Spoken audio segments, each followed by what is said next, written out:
Hello parrot lovers, welcome to the Parrot Teacher. I'm David and today's video is the long awaited Louis and Kipling update. I know a lot of you have been asking about it, especially recently, and I apologise for not doing it sooner.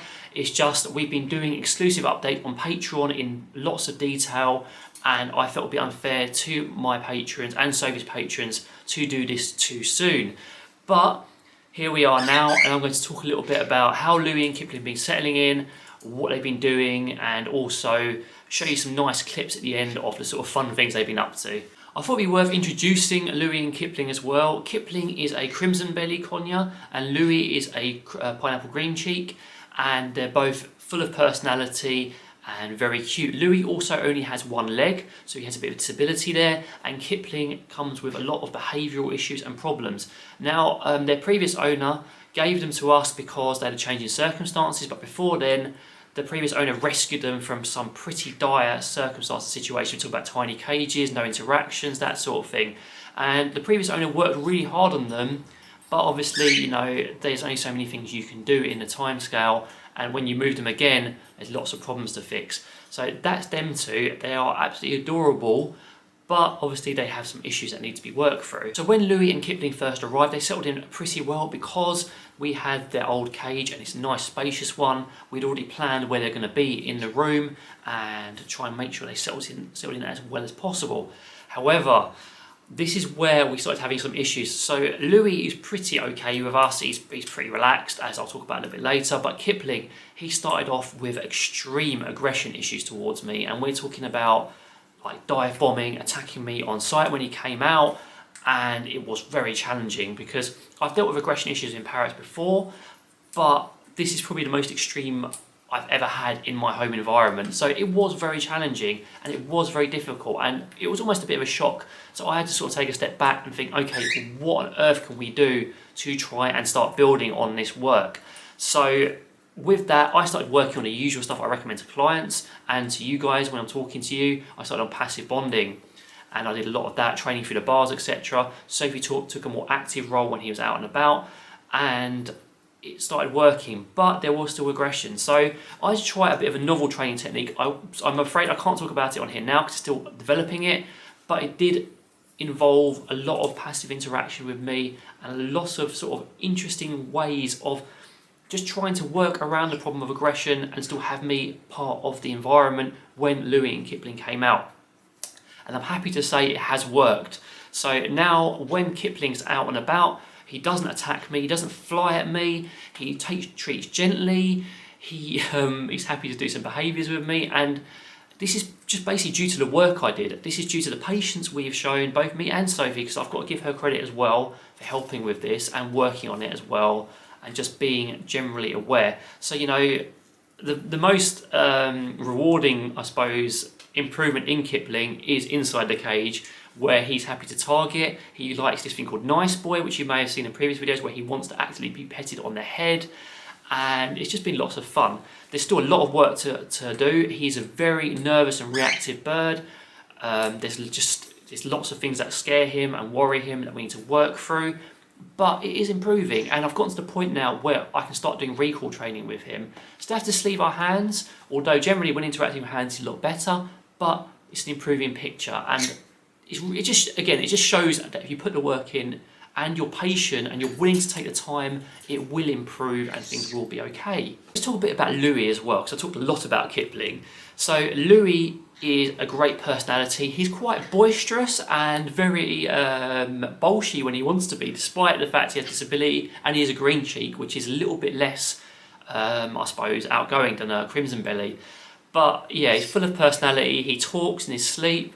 He loves his training. He will regularly recall to me now. So he's quite happy flying to me. He will come to me. He will sit on me. He will take treats from me. He will do his spin trick. Because when you think about it, Louis does have disabilities, so you have to think about what he can actually do. It's not as if we can get him to wave, sadly, because that would be a bit silly.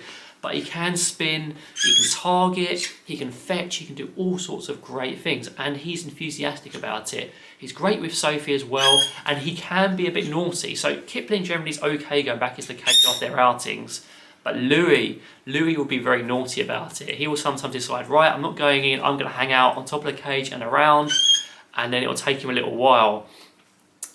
Catering for his disability, we set up the cage in a similar way to the previous owner. We also made adaptations, trying to think about how he can climb around and crawl, and that has helped a lot. It's also about how we hold our hands when he's interacting with us, making sure we are as stable as possible, and just generally trying to accommodate and learn ourselves from the experience. You would be surprised how much a one-legged conure can get around. His flying's excellent. He will hop a lot. He will do whatever he needs to do to get around, and you'll find that if a parrot does have this problem, they will adapt. I've seen some, I'm going to have to say it, some idiocy in the past of people literally saying, right, bird's done, he's lost a leg, that's it. It's rubbish. They can have a really good quality of life, and you can provide it and you can adapt to it. There is no reason why, and Louis is just golden evidence of that. What challenges have we faced? Obviously the biting with Kipling and his very nervous personality, catering to Louis, but these are challenges we are happy to face and we have been adapting to. I won't say it's not been stressful and it's not been a big learning curve to like have all these parrots in this flock, but that's just what you take on, you know, and yeah, despite the challenges, it is rewarding, and we're going to keep on working at it. You know, we're going to take it at Kipling and Louis' pace. Kipling's going to be biting for a while. We will sleep for a bit longer. You know, we will take the time needed because we know that he has the scope to be an absolutely adorable bird. And even if he doesn't, he's got so many like adorable and amusing personality traits. You know, the amount he talks, he copies me talking, he says good boy constantly. He's amazing with his trick training. Like, he is so quick to pick things up. Same with Louis, you know, he is so enthusiastic. They want their treats, they're motivated to have them. And just exploring as well. Yeah, there's some really funny interactions. I hope to show you more shorts in the future about them and maybe talk a little bit more about them. What do we plan to do going forward with them? Just continue more of the same really. More training, more active interaction with me out and about, more training, and just trying to get them to that point where they're both happy to sit on our bare hand. Louis will already, but with Kipling it's a bit of a risk. You may get bitten, you may not. So we want to get it consistent and to have his interactions very soft and gentle like we know they can be. There will still probably be bites occasionally because crimson bellies can be quite erratic in their behaviour. The internet's really misinformed about crimson bellies. Having talked to other owners of crimson bellies and our experiences, it's just so off what's given, information's given out there. I'll do a video on that as well actually, because I think it'll be useful to people to know what crimson bellies are actually like. But yeah, things have been going alright and we're quite happy with the progress they're making and we feel it's going really well. So you've probably heard me talk an awful lot now. I hope it's interesting. I'm going to show you some clips of them interacting and behaving and misbehaving out and about. But yeah.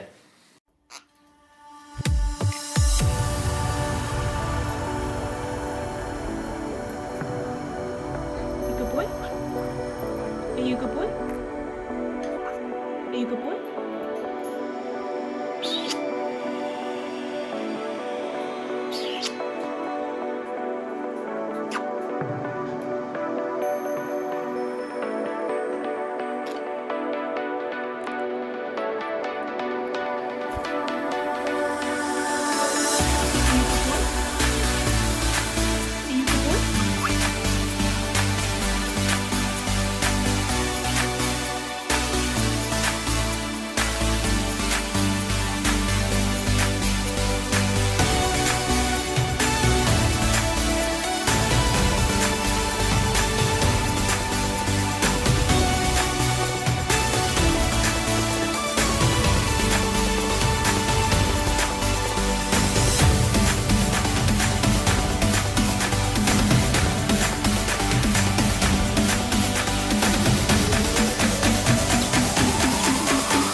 So guys, thank you very much for watching. I hope you enjoyed this update on Louis and Kipling. If you have any comments or sort of you want anything else you want to hear about them or any questions, please feel free to drop them down below. But in the meantime, from me and Louis and Kipling in the background, take care and see you later.